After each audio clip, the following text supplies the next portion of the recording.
నమస్తే folks, welcome to my channel. Folks, అందరి కష్టాల్లో అండగా నిలబడే వ్యక్తికి కష్టం వచ్చినప్పుడు తోడుగా నిలబడడానికి ఎవరు ఉండరు. ఈ మాట వినడానికి చేదుగా ఉన్నా ఇదే పచ్చి నిజం. అసలు నేను ఈ మాట చెప్పడానికి గల కారణం జానపద సినిమాల నాయకుడు కత్తి కాంతారావు. ఇతనికి సినిమా పరిశ్రమలో తనకంటే సీనియర్స్ అయిన ఎన్టీఆర్, ఏఎన్ఆర్ అంటే ఎంతో అభిమానం. వారితో సినిమాలు చేసే అవకాశాన్ని ఎప్పుడూ తను వదులుకోలేదు. ఇలా చేస్తూనే సొంత నిర్మాణ సంస్థను కూడా ఏర్పాటు చేసి సప్తస్వరాలు అనే మూవీని చేశాడు. ఇందులో కాంతారావు, రాజశ్రీ కలిసి నటించారు.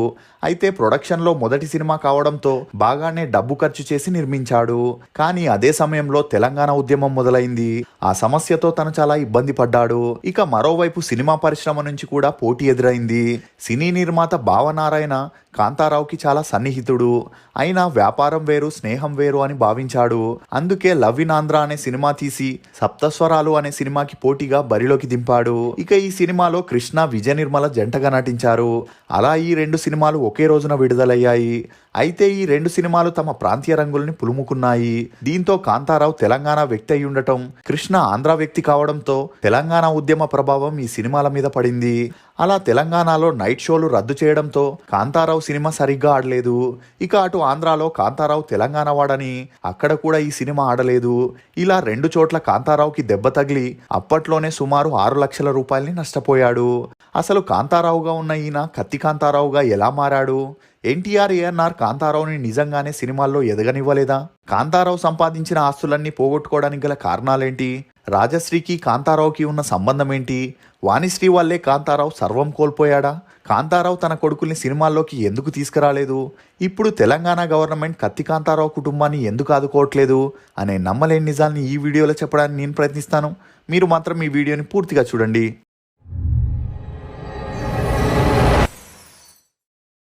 ఫోక్స్, లక్ష్యం కోసం కనే కలలు కమ్మనివే, కానీ చేరుకునే మార్గంలో ముళ్ళుంటాయి. భయపడి ఆగిపోతే జీవితం ఎడారి, దాటి వెళ్ళగలిగితే జీవితం పూలవనం అవుతుంది. ఇక కత్తి కాంతారావు గారు 1 year ట్రై చేసిన సినిమాల్లో ఛాన్సులు దొరకకపోయేసరికి మూటాముళ్ళే సర్దుకొని ఇంటికి వెళ్ళిపోవాలనుకున్నాడు. కానీ క్లోజ్ ఫ్రెండ్, అసిస్టెంట్ డైరెక్టర్ అయిన కృష్ణ వచ్చేంత వరకు ఆగి తనకి చెప్పేసి వెళ్దామనుకున్నాడు. ఇక అలా ఎప్పుడైతే కృష్ణ రూమ్కి వచ్చాడో, కాంతారావు ఊరికి బయలుదేరుతున్నానని చెప్పి వెళ్ళిపోబోతుంటే కృష్ణ కాంతారావుని ఆపి, నాకు ఎన్నో సంవత్సరాల నుండి కష్టపడితే ఇప్పుడు హెచ్ఎం రెడ్డి గారి ప్రొడక్షన్లో అసిస్టెంట్ డైరెక్టర్గా పని వచ్చింది. నువ్వు ఇండస్ట్రీలో ఇన్ని రోజులుండి ఒక చిన్న వేషం కూడా వేయకుండా ఊరికి వెళితే నీకే కాదు, నీ ఫ్రెండ్ అయిన నాకు కూడా చాలా బాధేస్తుంది. నువ్వు నాతో రేపు షూటింగ్ స్పాట్కి రా, అక్కడ ఏదైనా చిన్న వేషం ఉంటే ఇప్పిస్తాను, అది అయ్యాక ఊరికి వెళ్ళిపోదు అని చెప్పడంతో అందుకు కాంతారావు ఒప్పుకున్నాడు. ఇక అలా మరుసటి రోజు నిర్దోషి అనే మూవీ షూటింగ్కి కృష్ణ కాంతారావుని తీసుకెళ్లాడు. అలా ఆ మూవీలో గుంపుగా వ్యవసాయం చేసే రైతుల్లో ఒకడిగా డైలాగ్ లేని పాత్రని కృష్ణ కాంతారావుకి ఇప్పించాడు. ఇక ఆ సీన్ ని కో డైరెక్టర్ అయిన వైఆర్ స్వామి గారు డైరెక్షన్ చేస్తున్నారు. ఇక అలా ఆ సీన్ ని షూట్ చేస్తున్నప్పుడు కాంతారావు చూడ్డానికి రిచ్గా ఉండి ఎడ్యుకేటెడ్గా కనిపించడంతో ఆ రైతు పాత్రకి సెట్ అవ్వడని కాంతారావుని పక్కకు తోసేశారు. దీంతో కాంతారావు చాలా బాధపడుతూ సినిమాల్లో వేషం వేసే అదృష్టం తన నుదిటిపైన లేదని కాంతారావు కృష్ణ దగ్గరికి వెళ్ళి ఇక బయలుదేరుతున్నానని చెప్పడం జరిగింది. అలా కాంతారావు బాధని చూడలేని అసిస్టెంట్ డైరెక్టర్ కృష్ణ సెట్టు బయట సిగరెట్ కాలుస్తూ కూర్చున్న మూవీ డైరెక్టర్, ప్రొడ్యూసర్ అయిన హెచ్ఎం రెడ్డిని చూపించి అతని దగ్గరికి వెళ్లి జరిగిన విషయాన్ని చెప్పమని, ఒకవేళ నీ కథ విన్నాక అతనికి సానుభూతి కలిగితే తనే పరిష్కారం చూపిస్తాడని చెప్పడం జరిగింది. ఇక కాంతారావుకి ఇష్టం లేకపోయినా కృష్ణ కోసం చివరి ప్రయత్నం చేద్దామని హెచ్ఎం రెడ్డి దగ్గరికి వెళ్లిన కాంతారావు, ఈ సినిమాలో చిన్న పాత్ర అయినా ఇవ్వండి సార్, అది చేశాక ఊరెళ్ళిపోతా అని అమాయకంగా అడగడం జరిగింది. ఇక ఇది చూసిన హెచ్ఎం రెడ్డికి కాంతారావు మీద జాలి కలగడంతో కో డైరెక్టర్ అయిన వైఆర్ స్వామిని పిలిచి ఆ రైతు పాత్రని కాంతారావుకి ఇవ్వమని చెప్పడం జరిగింది. అంతేకాకుండా ఒక్క డైలాగ్ కూడా లేని ఆ పాత్రకి హెచ్ఎం రెడ్డి గారు డైలాగ్ రైటర్ని పిలిపించి 3-4 డైలాగ్స్ని రాసి ఇవ్వడంతో ఆకలి మీదున్న పులిలా ఆ ఛాన్స్ కోసమే ఎదురు చూస్తున్న కాంతారావు ఆ సీన్లో అనర్గళంగా డైలాగ్స్ చెప్పడంతో ఇది చూసిన హెచ్ఎం రెడ్డి గారు చాలా ఇంప్రెస్ అయ్యారు. దీంతో అప్పుడే ఆ మూవీకి కెమెరామ్యాన్గా పనిచేస్తున్న పిఎల్ రాయ్ని పిలిచి కాంతారావు లుక్ గురించి అడగగా అందుకు ఆ కెమెరామ్యాన్ కాంతారావుకి మంచి ఫోటోజెనిక్ ఫేస్ ఉందని, తను ఎమోషన్స్ని కూడా బాగా పండిస్తున్నాడని చెప్పడంతో షూటింగ్ పూర్తవగానే హెచ్ఎం రెడ్డి గారు కాంతారావుని పక్కకు పిలిచి ఈ సినిమా తర్వాత వేరే సినిమాలు చేయొద్దని చెప్పి అసిస్టెంట్ డైరెక్టర్ కృష్ణని పిలిచి ఇక పైన ఇతనికి ఎక్కడ జూనియర్ ఆర్టిస్ట్గా ఛాన్స్లు ఇప్పియొద్దు అని చెప్పడంతో ఇది విన్న కాంతారావు తన నటన బాగోలేదేమో, అందుకే సినిమాల్లో నటించొద్దని చెబుతున్నారని భయపడ్డాడు.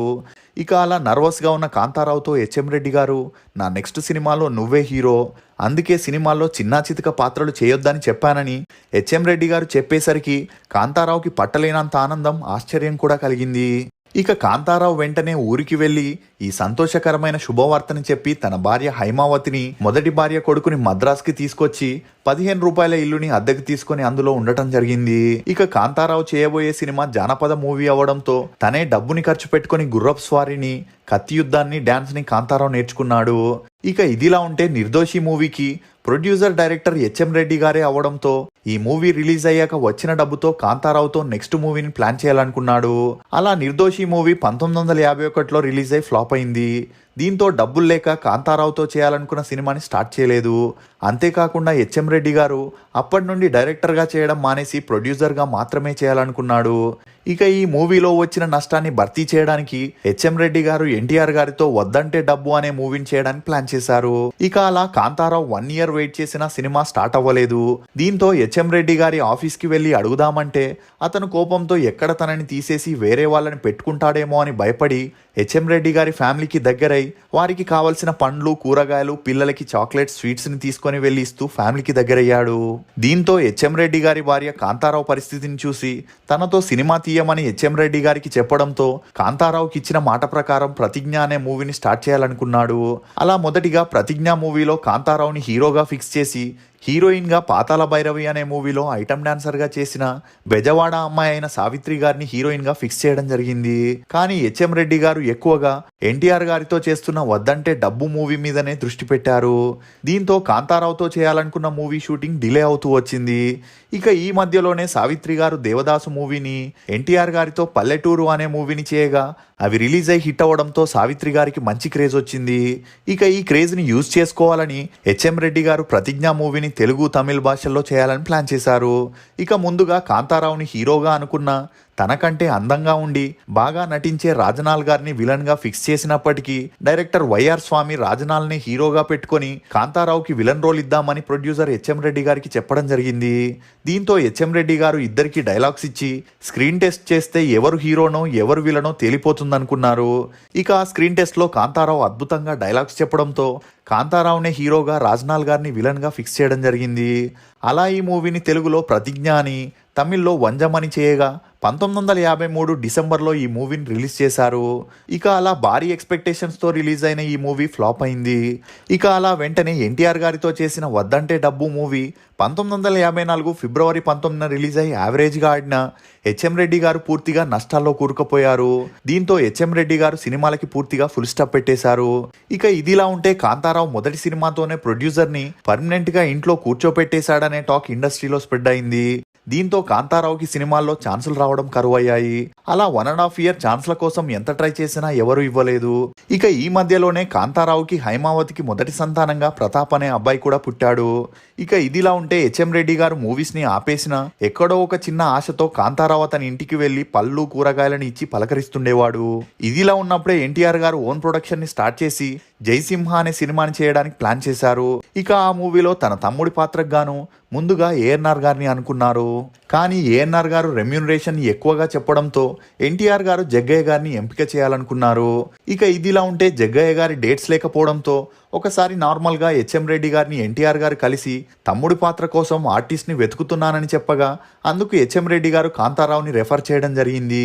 ఇక ఇదిలా ఉంటే జయసింహ మూవీ జరిగేటప్పుడు కాంతారావుకి నత్తి రావడం జరిగింది.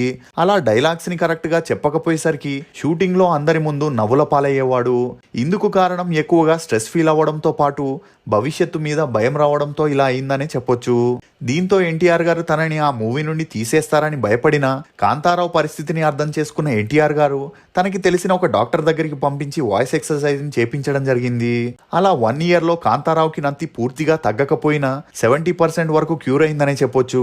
ఇక ఇదిలా ఉంటే జయసింహ మూవీ 1955లో రిలీజ్ అయి సూపర్ డూపర్ హిట్ అయింది. దీంతో కాంతారావుకి మంచి గుర్తింపు వచ్చి వరుసగా అవకాశాలు రావడం మొదలయ్యాయి. అలా డైరెక్టర్ విఠలాచార్య గారు కాంతారావుకి కన్యాదానం అనే మూవీ స్టోరీని చెప్పి ఆ మూవీకి గాను 250 రూపాయల రెమ్యూనరేషన్ ఫిక్స్ చేయడం జరిగింది.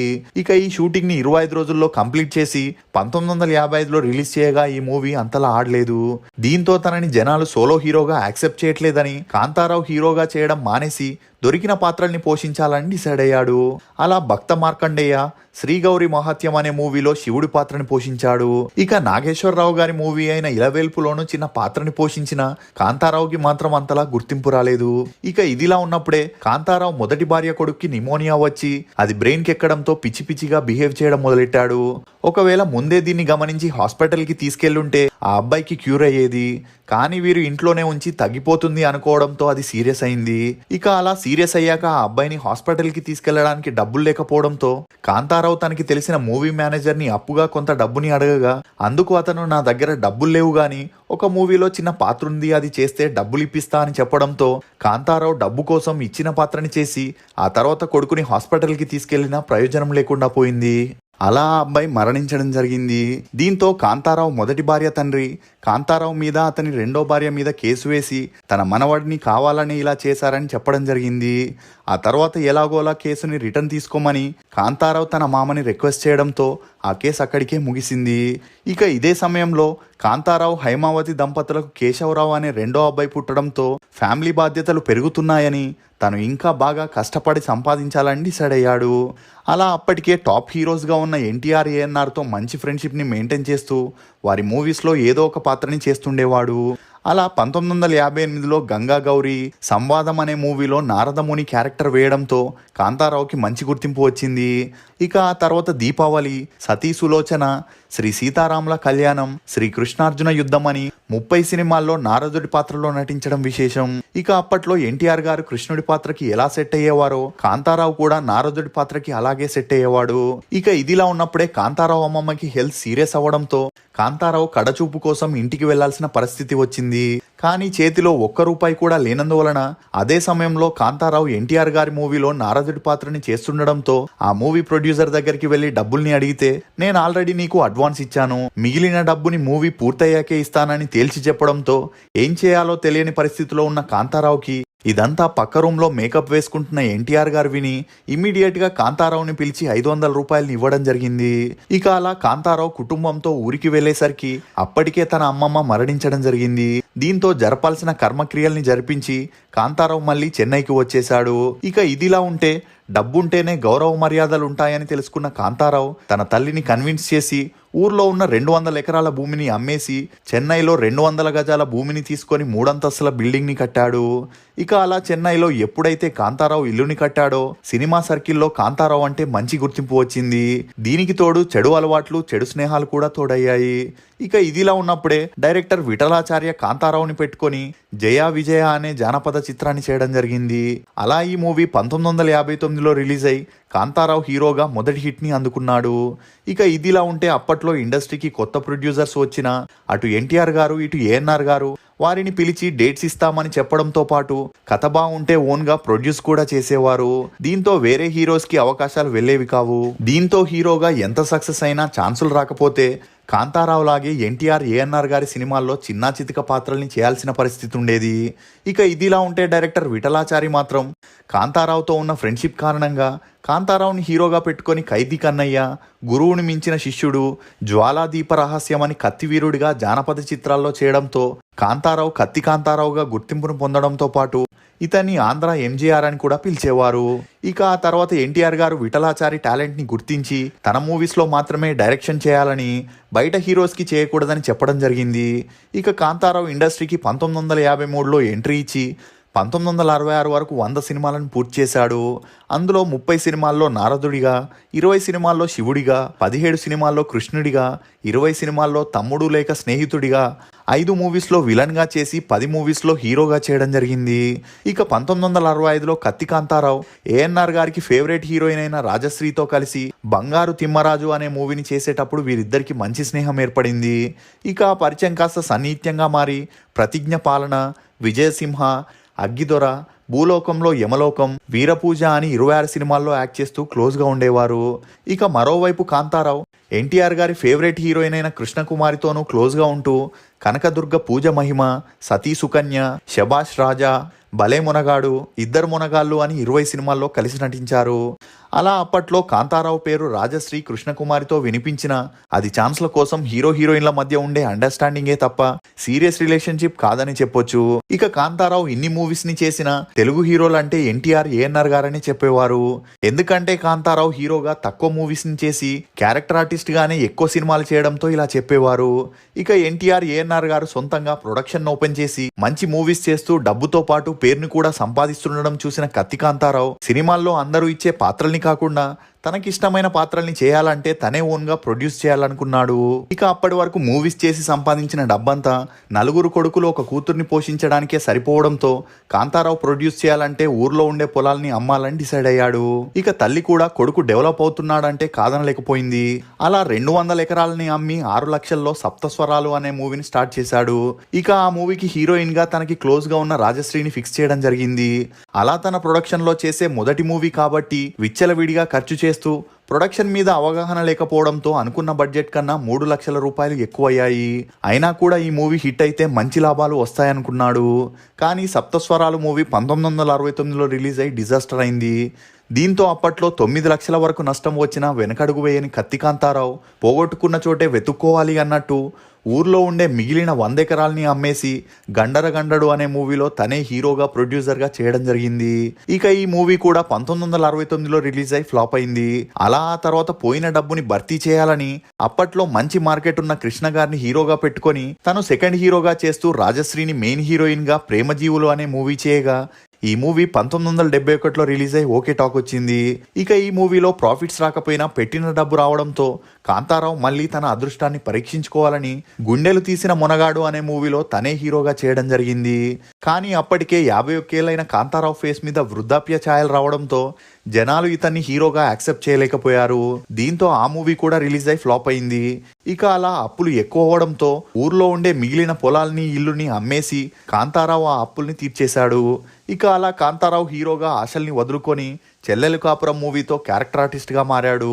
అలా ఆ మూవీలో హీరోయిన్ గా చేసిన వాణిశ్రీతో ఉన్న మంచి స్నేహం కారణంగా వీరిద్దరూ కలిసి రణబేరి, దేవుణ్ణి గెలిచిన మానవుడు, తోటలో పిల్ల, కోటలో రాణి అని 23 మూవీస్ ని కలిసి చేశారు.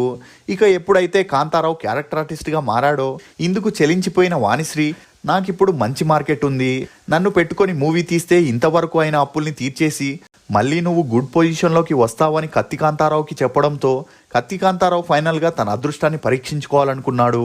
ఇక ఆ మూవీకి ఫైనాన్స్ కూడా వాణిశ్రీనే ఇప్పించడం విశేషం. అలా వాణిశ్రీ, జయసుధ, శరత్ కుమార్, రమ్యకృష్ణని పెట్టుకొని స్వాతి చినుకులు అనే మూవీని ప్రొడ్యూస్ చేయగా ఆ మూవీ 1989లో రిలీజ్ అయి డిజాస్టర్ అయింది. దీంతో కాంతారావు కళ్ళు బైర్లు కమ్మాయి. ఇక అలా ఫైనాన్స్ ఇచ్చిన వాళ్ళు టార్చర్ పెట్టడంతో వారితో మాట్లాడమని కాంతారావు వాణిశ్రీకి ఫోన్ చేయగా ఈమె అందుకు స్పందించకుండా సంబంధమే లేనట్టుగా సైలెంట్ అయిపోయింది. దీంతో కాంతారావు మానసికంగా కృంగిపోయి ఇంట్లో ఉండే నగలు, విలువైన వస్తువుల్ని అమ్మి వడ్డీ కట్టాల్సిన పరిస్థితికి వచ్చింది.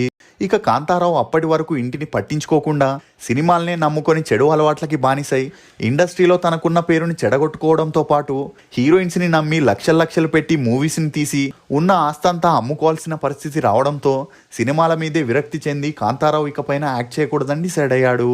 అలా కొన్ని రోజుల తర్వాత ప్రాపర్ ఇన్కమ్ లేక పిల్లలకి సరైన ఫుడ్ కూడా పెట్టలేని పరిస్థితికి వచ్చాడు. ఇక అప్పటి వరకు వెంకటేష్, నాగార్జున వెళ్లే స్కూల్కి వెళ్తున్న కాంతారావు పిల్లలు చదువుల్ని ఆపేయాల్సిన పరిస్థితికి వచ్చింది. ఇక ఇదిలా ఉన్నప్పుడే అప్పట్లో ఐటీ రైడ్ చేసే అధికారులు ఎవరి పేరు మీడియాలో ఎక్కువగా వినిపిస్తే వారి ఇంటి మీద రైడ్ చేసేవారు. అలా ప్రొడ్యూస్ చేసి నష్టాలు రావడంతో కాంతారావు పేరు కోడంబాకంలో గట్టిగా వినిపించడంతో ఇంట్లో ఎంత డబ్బుందో ఇన్ని మూవీస్ని ప్రొడ్యూస్ చేశాడు మన ఆంధ్ర ఎంజీఆర్, పదండి వెళ్ళి రైడ్ చేద్దామని 25 మంది ఐటీ ఆఫీసర్స్ కలిసి కత్తి కాంతారావు ఇంటిపై రైడ్ చేయడం జరిగింది. ఇక అలా ఇంటికి వెళ్ళగానే చినిగిపోయిన లుంగి, బనియన్ వేసుకొని ఉన్న కాంతారావుని చూసి మేము మీ ఇంట్లో రైడ్ చేయాలి అనగానే అందుకు కాంతారావు మీరు తీరికగా చేసుకోండి, నా పిల్లలు నేను నిన్నటి నుండి ఏమీ తినలేదు, కాస్త టిఫిన్లు, లంచ్లు తెప్పియండి అని అడగగానే రైడ్ చేసేందుకు వెళ్లిన అధికారులు కాంతారావు పరిస్థితిని చూసి షాక్ కి గురయ్యారు.